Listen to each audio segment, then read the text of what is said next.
नमस्कार दोस्तों, कैसे हो आप सभी। आई होप कि आप अच्छे होंगे, आपकी पढ़ाई अच्छे से चल रही होगी। आज हम 11th के स्टूडेंट्स के लिए फिजिक्स से रिलेटेड वीडियो लेकर आए हैं। हमारा फर्स्ट चैप्टर मात्रा के मापन चल रहा था और उसमें हमने त्रुटि वाला टॉपिक स्टार्ट कर दिया था। लास्ट वीडियो में हमने त्रुटि के बारे में थोड़ी सी चर्चा की थी, जिसमें हमने देखा था कि त्रुटि होती क्या है, कितने प्रकार की होती है और त्रुटि किस वजह से उत्पन्न होती है। ये हमने लास्ट वीडियो में देखा था, उसमें हमने थोड़ी सी चर्चा कर ली थी। आज का जो हमारा वीडियो है ये भी त्रुटि पर आधारित है। इसमें हम विभिन्न प्रकार की त्रुटियां देखेंगे, जिसमें हम सबसे पहले बात करेंगे प्रमेय त्रुटि, जिसे हम निरपेक्ष त्रुटि भी कहते हैं। उसके पश्चात माध्य प्रमेय त्रुटि, आपेक्षिक त्रुटि और प्रतिशत त्रुटि के बारे में आज के इस वीडियो में चर्चा करेंगे। साथ में इन पर आधारित न्यूमेरिकल क्वेश्चन भी आज के इस वीडियो में देखेंगे, समझेंगे। मैं आपको थोड़ा सा लास्ट वीडियो के बारे में याद दिला देता हूं, रिवाइज करवा देता हूं। सबसे पहले तो हम बात करते हैं त्रुटि कि एरर होती क्या है। तो त्रुटि है वो किसी भौतिक राशि के वास्तविक मान और मापित मान के अंतर के रूप में, वास्तविक मान और जो मापित मान का अंतर है उसी को हम कहते हैं त्रुटि। उसी को क्या कहा जाता है? त्रुटि कहा जाता है। जो हमारे द्वारा मापा गया वो तो है मापित मान, और किसी भौतिक राशि का जो वास्तविक मान है उन दोनों का जो अंतर है उसी को हम त्रुटि कहते हैं, एरर कहा जाता है। फिर देखें, हमने त्रुटि के प्रकार देखे थे। क्रमबद्ध त्रुटि जो एक ही दिशा में आगे बढ़ती है, यादृच्छिक त्रुटि जो धनात्मक और ऋणात्मक दोनों प्रकार से हो सकती है, और स्थूल त्रुटि जो एक मोटी बड़ी त्रुटि होती है जो बोलने में, लिखने में, गणना करने में क्रिएट होती है। यहां पर हमें समझना होगा वास्तविक मान कैसे निकालें। तो किसी भौतिक राशि के वास्तविक मान को ज्ञात करने का तरीका हमने लास्ट वीडियो में देखा था। वास्तविक मान हमने देखिए किस तरीके से देखा था, वो आप समझें कि आपके पास में कोई भौतिक राशि है, उसके बहुत सारे मान आपने मापे, तो उन मानों का आप औसत ले लीजिए। उन मानों का आप क्या ले लीजिए? औसत ले लीजिए। तो वो जो औसत मान है वो वास्तविक मान के बराबर होगा या वास्तविक मान ही माना जाएगा। ये हमने लास्ट वीडियो में देख लिया कि आपके पास में कोई भौतिक राशि, उसकी आपने पहली रीडिंग ली जो कि A1 है, दूसरी रीडिंग A2 है, तीसरी रीडिंग A3 है, nवीं रीडिंग AN है, तो उसका जो वास्तविक मान है वो उसके औसत मान के बराबर होगा। ये हमने लास्ट वीडियो में देख लिया था। आज का जो हमारा टॉपिक है, सबसे पहले हम बात करेंगे निरपेक्ष या प्रमेय त्रुटि। विद्यार्थियों, यदि आप हमारे YouTube चैनल पर नए हैं तो चैनल को सब्सक्राइब कर लीजिए, साथ में बेल आइकन भी दबा दीजिए ताकि आपको आगे की वीडियोस की नोटिफिकेशन मिलती रहे। अब स्टार्ट करते हैं अपना टॉपिक, निरपेक्ष या प्रमेय त्रुटि। निरपेक्ष त्रुटि या इसे हम कह सकते हैं प्रमेय त्रुटि। तो किसी भौतिक राशि के वास्तविक मान और मापित मान का अंतर। तो जो त्रुटि की डेफिनेशन थी एक तरीके से, उसी तरीके की ही निरपेक्ष या प्रमेय त्रुटि होती है। तो किसी भौतिक राशि के वास्तविक मान और मापित मान का जो अंतर है, डिफरेंस है, उसी को हम निरपेक्ष त्रुटि कहते हैं, प्रमेय त्रुटि कहा जाता है। क्या है डेफिनेशन?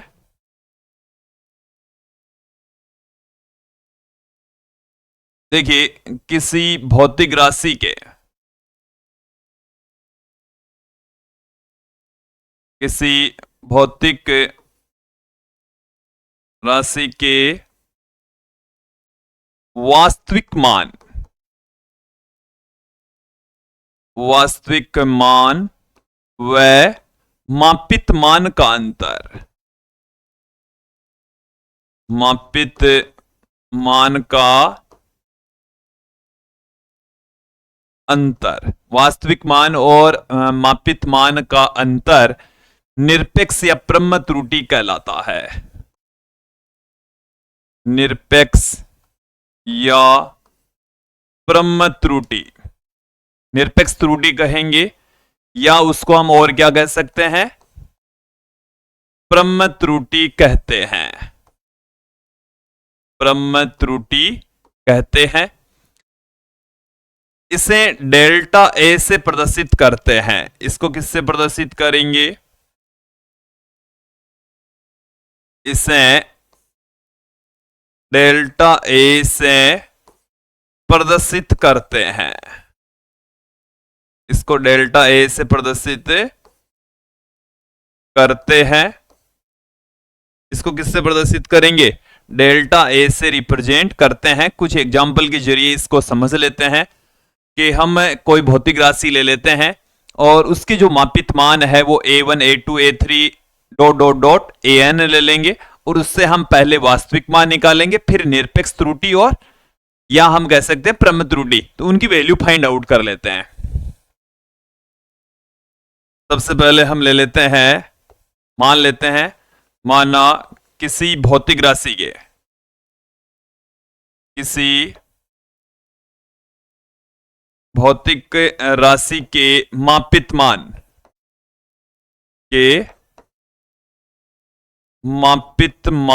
हमारे पास में है a1, दूसरी जो वैल्यू है वो है a2, तीसरा जो मान है वो है a3 और इसी तरीके से nवां जो मान है वो है an। ये हमारे पास में उसके मापित मान है। तो उस भौतिक राशि का वास्तविक मान, तो उस भौतिक राशि का वास्तविक मान क्या होगा? राशि का वास्तविक मान,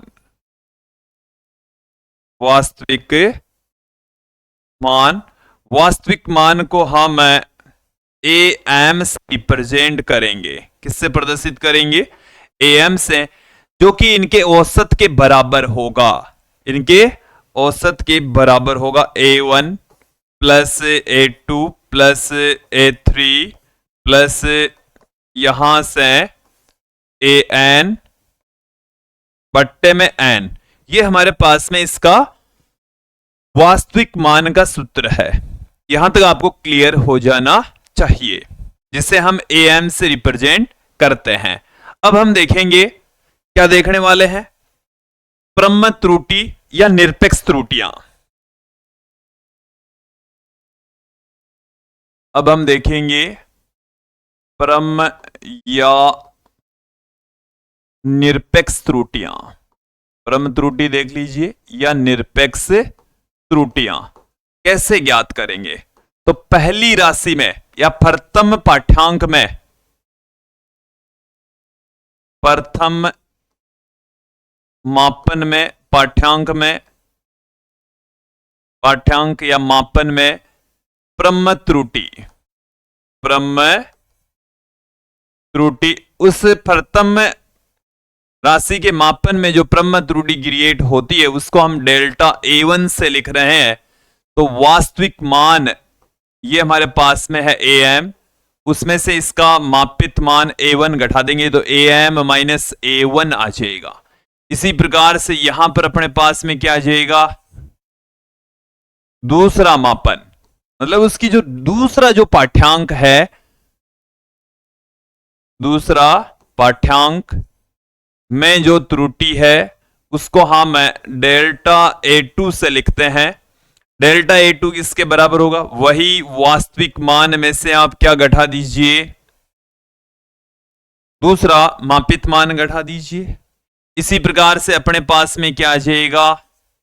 तीसरा पाठ्यांक आ जाएगा। क्या आ जाएगा?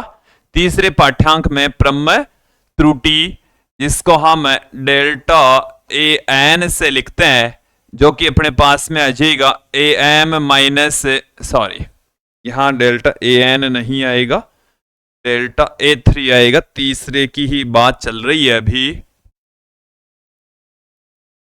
तीसरे की चल रही है, तो यहां पर a3 आ जाएगा। यहां तक क्लियर हो जाना चाहिए। इसी तरीके से यदि हम चलते जाएं तो हमारे पास में nवां पाठ्यांक आ जाएगा और nवें पाठ्यांक के अंदर जो प्रम त्रुटि है उसको हम डेल्टा an से पुट करेंगे, जो कि am माइनस an के बराबर होगा। तो ये हमारे पास में आ चुकी है प्रम त्रुटियां या हम कह सकते हैं निरपेक्ष त्रुटियां, जिसे हम इस आसान तरीके से फाइंड आउट कर सकते हैं। एक एग्जाम्पल के जरिए इसको बेटर तरीके से समझ भी लेंगे। ठीक है, चलिए वापस आगे बढ़ते हैं। माध्य निरपेक्ष त्रुटि, तो आपके पास में जो निरपेक्ष त्रुटियां आई है उन सभी निरपेक्ष त्रुटियों का आप औसत ले लीजिए। परिमाणों का औसत माध्य निरपेक्ष त्रुटि कहलाता है। तो किसी भौतिक राशि के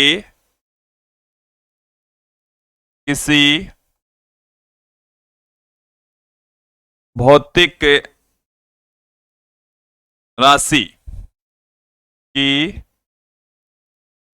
परम त्रुटियों, परम कह सकते हैं, दूसरा नाम है इसका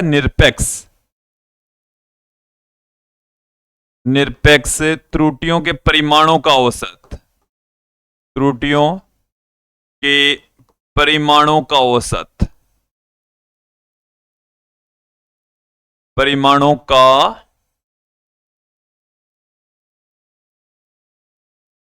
औसत माध्य निरपेक्ष त्रुटि कहलाता है। माध्य निरपेक्ष त्रुटि कहलाता है। माध्य निरपेक्ष त्रुटि कहलाता है। ओके, तो डेफिनेशन है, इसको एक बार फिर से देखें कि आपके पास में कोई भौतिक राशि है, उसकी हमने निकाली है अभी भी परम त्रुटियां, उनका परिमाण लेंगे, फिर उसका औसत लेंगे, तो जो मान हमें प्राप्त होगा उसको हम माध्य निरपेक्ष त्रुटि कहेंगे। और देखो माध्य निरपेक्ष त्रुटि को डेल्टा एम से लिखेंगे, डेल्टा एम से। देखो इन चीजों को क्लियर करें, केवल एम है तो वो तो है वास्तविक मान, डेल्टा ए है तो वो है परम त्रुटि या निरपेक्ष त्रुटि, डेल्टा एम है वो है माध्य निरपेक्ष त्रुटि। सबका सिंबल अच्छे से ध्यान में रखें, दिमाग में रखें। तो अपने पास में क्या आई थी, निरपेक्ष त्रुटियां ये आई थी, अभी अभी हमने देखा है। निरपेक्ष त्रुटियां हमारे पास में क्या आई थी, डेल्टा ए1 से लिखा, डेल्टा ए2 से लिखा, डेल्टा ए3 से लिखा, फिर हमने डेल्टा एन से लिखा। तो अपने पास में माध्य निरपेक्ष त्रुटि क्या आ जाएगी,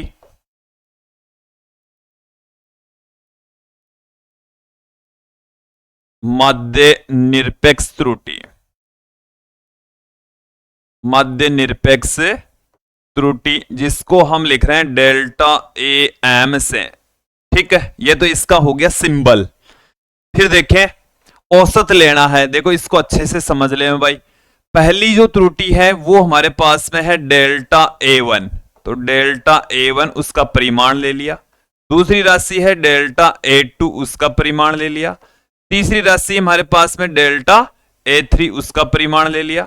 और ऐसे ही एनवी राशि डेल्टा ए एन, उसका भी हमने परिमाण ले लिया और एन का भाग लगा दिया, एन का भाग लगा दिया। जो लास्ट वाली राशि है वो अभी दिख नहीं रही है, उसको थोड़ा सा मैं यहां से ऊपर ही पुट कर देता हूं इसको। चलिए, plus dot dot dot plus में डेल्टा ए एन का परिमाण दिख रहा है, ठीक है दिख रहा है। देखो ध्यान देना आप, जैसे 5 है तो इसका परिमाण लेंगे तो 5 आएगा, -5 है तो इसका परिमाण लेंगे तो 5 आएगा। परिमाण लेने का यहां पर अर्थ यही है, सदिश राशियों का परिमाण लेते हैं वो अलग तरीके से निकलेगा। यहां पर परिमाण का मतलब है आपको धनात्मक मान लेकर चलना है, क्योंकि इसमें कुछ जो परम त्रुटियां हैं वो माइनस में भी आएगी, ऋणात्मक भी आएगी, लेकिन मध्य लेते ही परिमाण लेते ही वो क्या हो जाएगी, प्लस में हो जाएगी। ठीक है, तो उनके परिमाणों का औसत, तो परिमाण को ऐसे दो लाइनें खींचकर ऐसे रिप्रेजेंट करेंगे, इसको हम परिमाण के 5 का परिमाण या इसको मोड कह देते हैं, मोड ऑफ 5। ठीक है, तो डेल्टा ए1 का मोड प्लस डेल्टा ए2 का मोड या डेल्टा ए1 का परिमाण प्लस डेल्टा ए2 का परिमाण ऐसे बोल देते हैं, इसको बोलने का तरीका है। तो मध्य निरपेक्ष त्रुटि आपको क्लियर हो गई होगी, समझ आ गई होगी। आगे बढ़ते हैं। अब अपने पास में है आपेक्षिक त्रुटि। आपेक्षिक त्रुटि, आपेक्षिक त्रुटि है मध्य निरपेक्ष त्रुटि तथा वास्तविक मान का जो अनुपात है उसको हम आपेक्षिक त्रुटि कहते हैं। चलिए डेफिनेशन में आपके सामने पुट कर रहा हूं। भौतिक राशि, आपके पास में कोई भौतिक राशि है तो उस भौतिक राशि की मध्य प्रम त्रुटि की मध्य प्रम त्रुटि, मध्य प्रम त्रुटि, मध्य प्रम त्रुटि को हम डेल्टा ए एम से पुट कर रहे हैं। किससे लिख रहे हैं? डेल्टा ए एम से। तथा वास्तविक मान, वास्तविक मान को हम एम से पुट कर रहे हैं। वास्तविक मान को किससे पुट करें? एम से पुट करें। और इसका जो अनुपात है के अनुपात को आपेक्षिक त्रुटि कहते हैं। आपेक्षिक त्रुटि कहते हैं, कहा जाता है। इसको हम रिलेटिव एरर कहते हैं। क्या आ जाएगा इसकी डेफिनेशन के अकॉर्डिंग? इसका फॉर्मूला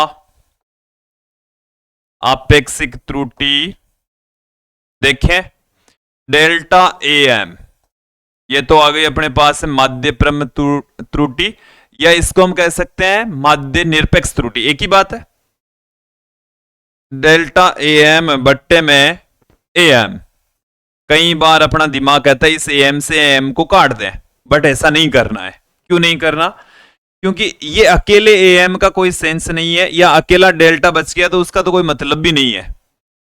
डेल्टा ए एम पूरी एक राशि है जिसको हम मध्य निरपेक्ष त्रुटि या मध्य प्रम त्रुटि कहते हैं। ए एम वास्तविक मान है, ओके। तो इसलिए यहां से ए एम से आप ए एम को काट नहीं सकते, कैंसिल आउट नहीं कर सकते। ये अपने पास में आ गई है आपेक्षिक त्रुटि, ओके। आगे बढ़ते हैं। अब आ गई अपनी प्रतिशत त्रुटि। तो प्रतिशत त्रुटि में होता क्या है? पहले आप आपेक्षिक त्रुटि निकालें और उस आपेक्षिक त्रुटि से ही प्रतिशत त्रुटि बाहर निकलती है। इसको हम परसेंटेज एरर बोलते हैं। आपके पास में जो भी आपेक्षिक त्रुटि है उसको आप 100 से गुणा करके परसेंटेज का साइन लगा दीजिए। 100 से गुणा करें, परसेंटेज का साइन लगा दें, ये आ गया। आपेक्षिक त्रुटि को हम डेल्टा ए एम से लिखते हैं। इसमें ए एम का भाग लगाइए और 100 से गुणा कर दीजिए। यह आ गई अपने पास में प्रतिशत त्रुटि, ओके। तो सीधा सा है, आपेक्षिक त्रुटि को आप 100 से गुणा करके परसेंटेज का साइन लगा देंगे तो आपको मिल जाएगी प्रतिशत त्रुटि, परसेंटेज एरर। अब मैं एक एग्जाम्पल यहां पर लेता हूं। उस एग्जाम्पल से अभी तक जो हमने जितने भी टॉपिक पढ़े हैं, छोटे छोटे टॉपिक पढ़े हैं, वो सारे के सारे टॉपिक क्लियर हो जाएंगे, एकदम क्लियर हो जाएंगे। देखिए अपना जो क्वेश्चन है वो क्या है? एक सरल लोलक का दोलन काल, सरल लोलक का दोलन काल ज्ञात करते हैं। प्राप्त पाठ्यांक अपने पास में ये हैं कुछ पाठ्यांक। देखो मेरी बात को पहले ध्यानपूर्वक सुन लें। सबसे पहले तो मैं बात करता हूं कि सरल लोलक होता क्या है, सरल लोलक कहेंगे किसे। तो देखिए विद्यार्थियों, सरल लोलक में क्या होता है? एक धागा होगा और उस धागे से एक लोहे का पिंड, छोटा पिंड बंधा होता है। नेक्स्ट वीडियो में दिखा पाऊंगा, पहले मैंने सोचा नहीं था कि भाई इसको दिखाने की जरूरत भी पड़ेगी, या मैं अगले वीडियो में या अपने पास में एक बीमा का एक टॉपिक आएगा, उसमें भी हम एक सरल लोलक से रिलेटेड एक क्वेश्चन करेंगे, ठीक है। तो वहां पर मैं आपको जरूर दिखाऊंगा। तो एक धागा है, द्रव्यमानहीन डोरी कह सकते हैं। उस डोरी से हमने यहां पर एक पिंड को बांधा है, लोहे के पिंड को, इसको दृढ़ आधार से बांध दिया, तो इस व्यवस्था को हम कहते हैं सरल लोलक, सिंपल पेंडुलम इसको कहा जाता है, सिंपल पेंडुलम कहा जाता है। ओके, अब यदि हम इसको यहां से थोड़ा सा विस्थापित करके यहां से यदि हम छोड़ दें, यहां से इसको खींचकर यहां लें फिर छोड़ दें, तो ये इस तरीके से दोलन गति करेगा। ये ऐसे जाएगा वापस आएगा, ऐसे जाएगा वापस आएगा, इस तरीके के आगे पीछे चलता है। ये दोलन गति बोलते हैं इसको। क्या बोलते हैं? दोलन गति इसको बोला जाता है, कहा जाता है। तो इसको पूरा एक चक्कर में कि भाई यहां से ये चलेगा, यहां से यहां गया वापस आया, तो ये इसका एक चक्कर हो जाता है। और एक चक्कर में लगे समय को हम दोलन काल कहते हैं। एक चक्कर में लगा जो समय है उसको हम क्या कहते हैं? दोलन काल। तो एक दोलन में लगा जो समय है उसको हम कहते हैं दोलन काल। यदि हमने इस पिंड को यहां से इस तरीके से करके छोड़ दिया, तो इसके एक पूरे चक्कर में लगा जो समय है उसको हम कह रहे हैं दोलन काल। अब देखिए इसका जो दोलन काल है उसका जो पहला पाठ्यांक है, आप घड़ी लेकर बैठे हैं कि भाई एक पूरा चक्कर होने में कितना समय लगा, तो पहला जो दोलन काल है वो हमें मिला है, पहला जो पाठ्यांक है वो हमें मिला है 2.63 सेकेंड। दूसरा जो पाठ्यांक है 2.56 सेकेंड, 2.42 सेकेंड, 2.71 सेकेंड और अंतिम पाठ्यांक है 2.80 सेकेंड। यदि ये ऐसे मान हमें प्राप्त होते हैं तो हमें निरपेक्ष त्रुटि निकालनी है, आपेक्षिक त्रुटि निकालनी है और प्रतिशत त्रुटि हमें फाइंड आउट करनी है। ठीक है, तो अपने पास में यहां पर जो पाठ्यांक दे रखे हैं, एक बार उन पाठ्यांक को मैं आपके सामने रख देता हूं, फिर एक एक करके इन सब का मान यहां पर ज्ञात कर लेते हैं। सबसे पहला जो पाठ्यांक है उसको मैं नाम दे रहा हूं T1 से। किससे नाम दे रहा हूं? T1 से। T1 की जो वैल्यू है वो है 2.63 सेकेंड। दूसरा जो मान है उसको हम T2 से 2.56 सेकेंड। T3 है वो हमारे पास में है 2.42 सेकेंड। चौथा जो पाठ्यांक है वो हमारे पास में 2.71 सेकेंड। अंतिम जो पाठ्यांक है वो हमारे पास में है 2.80 सेकेंड। ये 5 पाठ्यांक हैं जो कि हमें दे रखे हैं। निरपेक्ष त्रुटि होता है इस पाठ्यांक और जो वास्तविक मान है उन दोनों का डिफरेंस। तो सबसे पहले यहां पर हम वास्तविक मान ज्ञात कर लेते हैं। क्या ज्ञात कर लेंगे? वास्तविक मान। और वास्तविक मान होता है इन सभी मानों का औसत। तो उसको मैं लिख देता हूं TM से। किससे पुट कर देता हूं? TM से। तो इन सबको जोड़ें और उनके अंदर 5 का भाग लगा देते हैं। तो 2.63 plus 2.56 plus 2.42 plus 2.71 plus 2.80। 5 reading है तो इसको हम 5 से डिवाइड कर देंगे। ठीक है, TM का मान कितना निकल कर आ रहा है देखें।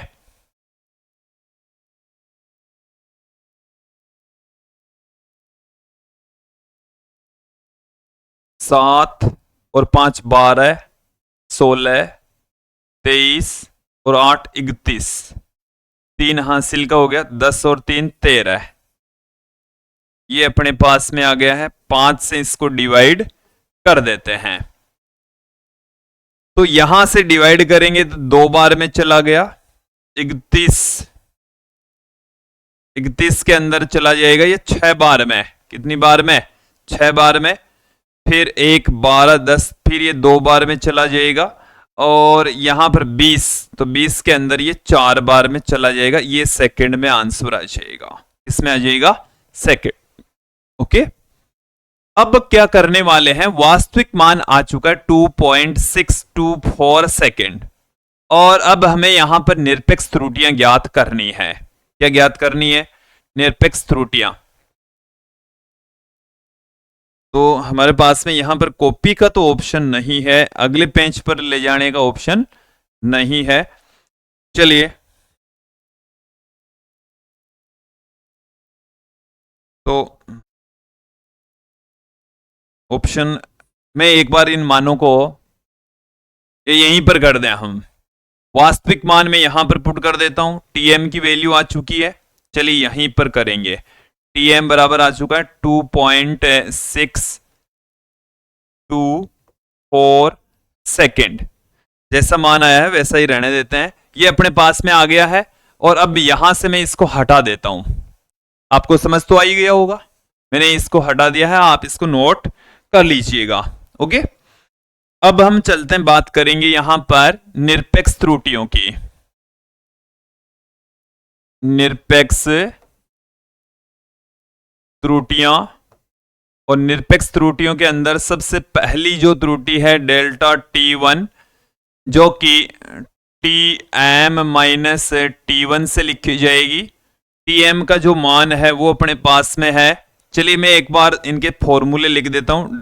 डेल्टा T2 जो कि Tm minus T2, delta T3 जो कि Tm माइनस T3,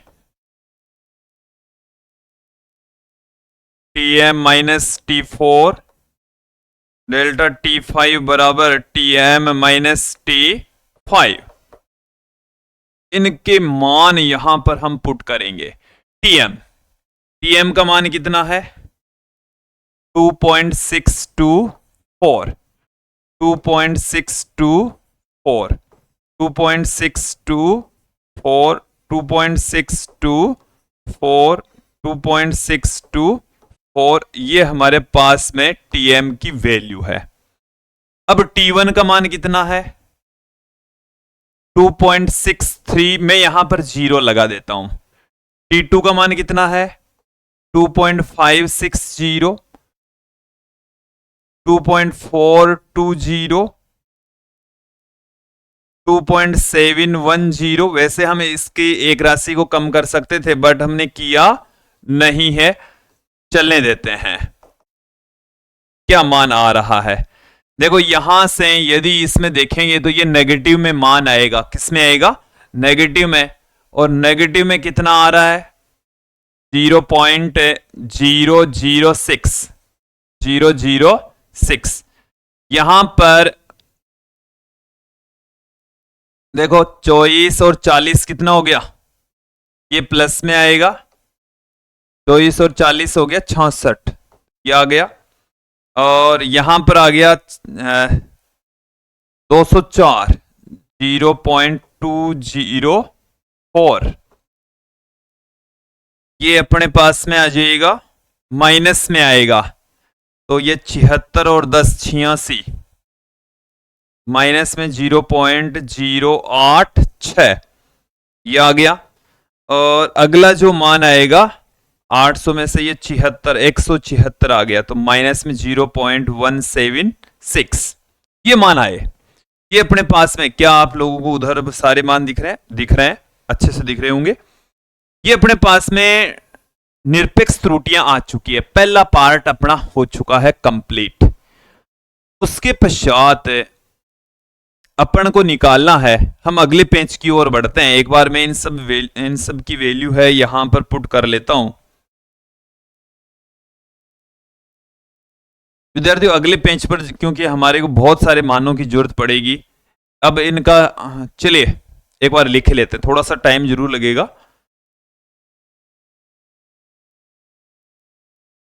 देखो अपने पास में Tm का तो मान क्या है? 2.624 second. Delta T1, delta T2, delta T3, delta T4, delta T5, ये पांचों मान अपन को यहां पर इनकी आवश्यकता पड़ेगी। चलिए एक बार देखना पड़ेगा।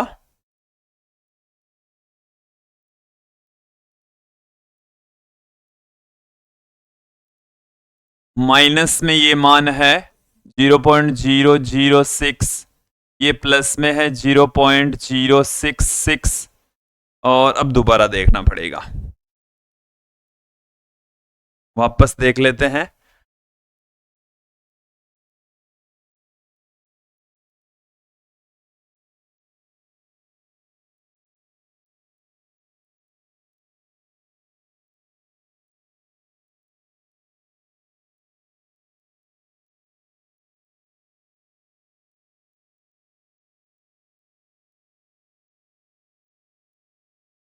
चलिए, ये मान है हमारे पास में।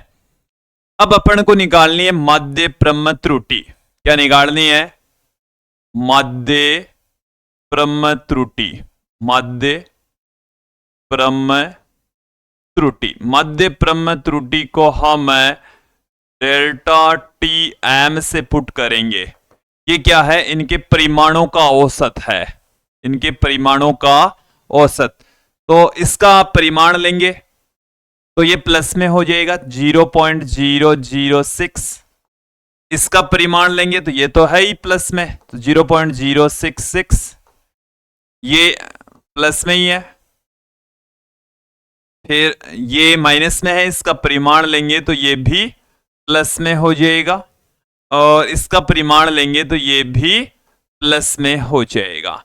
5 वैल्यू है तो हम 5 का भाग लगा देंगे। 5 वैल्यू है तो 5 का इसमें हम भाग लगा देंगे। डेल्टा टी एम बराबर, देखिए इन सबको जोड़ दीजिए, जोड़ेंगे तो अपने पास में डेल्टा टी एम की वैल्यू आ जाएगी। तो देखिए क्या आ जाएगा, 290, इनको जोड़ेंगे तो 290, फिर 300, 466, 466 और 66, 532 और 538, 0.538/5। मेरे हिसाब से तो ये आया। आप भी अपनी कैलकुलेशन करके दोबारा चेक कर ले में। 0.1076 ये आ गया सेकंड में। ये क्या आ गया है? डेल्टा टीएम का मान आ चुका है। माध्य निरपेक्ष त्रुटि प्रम त्रुटि आ चुकी है। अब अपन को देखना है यहां पर आपेक्षिक त्रुटि। क्या देखना है? आपेक्षिक त्रुटि। क्वेश्चन को सोल्व करने का जो मेथड है वो आपको आ जाना चाहिए। डेल्टा टीएम बट्टे में टीएम, तो डेल्टा टीएम की जो वैल्यू 0.1076 और टीएम का जो मान है 2.624, जब इसको डिवाइड करेंगे तो आपेक्षिक त्रुटि हमें मिल जाएगी। उसके पश्चात है प्रतिशत त्रुटि। प्रतिशत त्रुटि, तो प्रतिशत त्रुटि क्या होगी?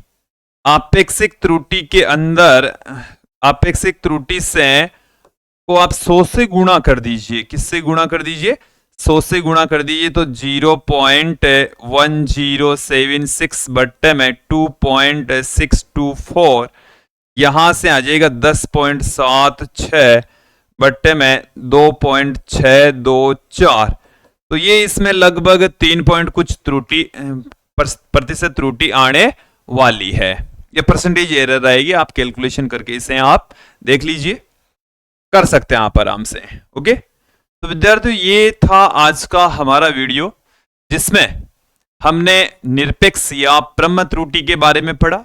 उसके पश्चात माध्य निरपेक्ष त्रुटि, आपेक्षिक त्रुटि, प्रतिशत त्रुटि, और इन सब पर आधारित न्यूमेरिकल क्वेश्चन भी यहां पर देखा। मुझे उम्मीद है आप लोगों को ये जो क्वेश्चन है वो अच्छे से समझ में आ गया। आज का जो हमारा वीडियो है वो अच्छे से समझ में आ गया होगा। आज के लिए ही इतना ही। नेक्स्ट वीडियो फिर से त्रुटि से रिलेटेड ही होगा कि त्रुटियों के संयोजन में त्रुटियां किस तरीके से इंक्रीज होती है, डिक्रीज होती है, उसके बारे में हम अगले वीडियो में देखने वाले हैं। आज के लिए इतना ही। धन्यवाद दोस्तों।